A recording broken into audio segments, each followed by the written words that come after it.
Hi guys, Gary here. This is the second post from IAIA 2016 Nagoya, and what I'm going to show you is some photographs and about from a field trip I did on the second day I was here. It's out to one of the most significant shrines, well, in fact, the most significant shrines, two most significant shrines in Japan, all on one site. It's called ESE or ESE, and I just want to talk about that and share with you this idea and talk to you about this idea about significance.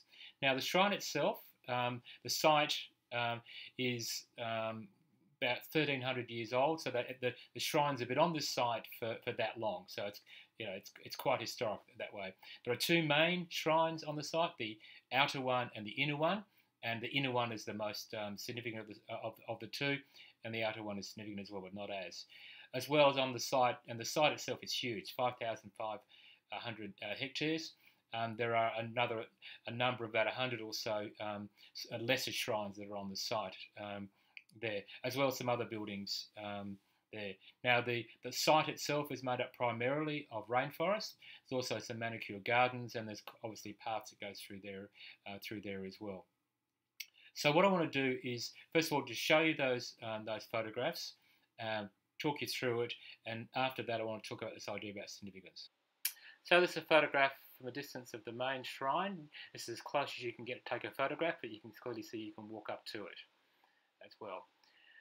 This is a picture of one of the lesser shrines. It's quite a new building, but I'll get to that point in a while with you.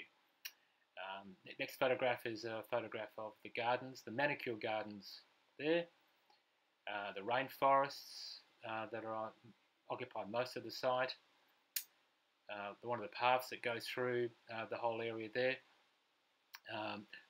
one of the main rivers that goes through there, quite important for cleansing the site.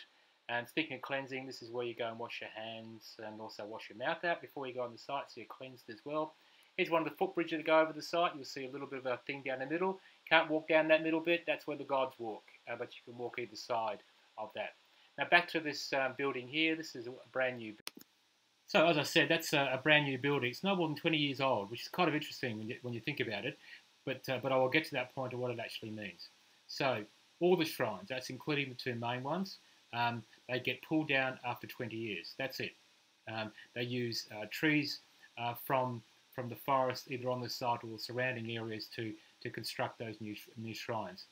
Process they use is they collect the seeds that fall on the ground, they bury them for 3 years. When they start to germinate, they pick them up, take them up into the mountains and allow the trees to grow fully over about 200 years. They harvest those trees and they make shrines. So when they pull down the main shrines, they use that wood, they reuse that wood for some of the lesser shrines. And when they rebuild those lesser shrines, they use the wood for that and for shrines in the rest of the country. So the wood eventually makes its way all the way down to all the lesser shrines, and then they will use that wood for things like bridges and other ththings that are around the place. So the point here is that none of the buildings are more than 20 years old.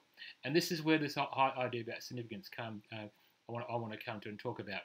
Clearly, this site, as the most significant shrine in Japan, is of national importance, national significance, and will be protected under any law in the country. But interestingly, it's not listed by UNESCO as being internationally important. And the reasons why UNESCO give is because none of the buildings on the site are more than 20 years old, even though the site itself is more than 1,300 years old. So what's going on here? What I think is going on here is the idea of significance is not only highly subjective, it's also culturally based. And by that I mean UNESCO is very much a kind of, the criteria are developed based on Western ideas and how we view indigenous cultures as well. And for something to be culturally significant, the built part of it has to be very, very old. And doesn't matter if the site itself, the age of the site itself is kind of irrelevant. It's the age of the building. When it comes to indigenous people, the age of the site is important as well in the context of what is on the site. So there has to be remnants of things there as well.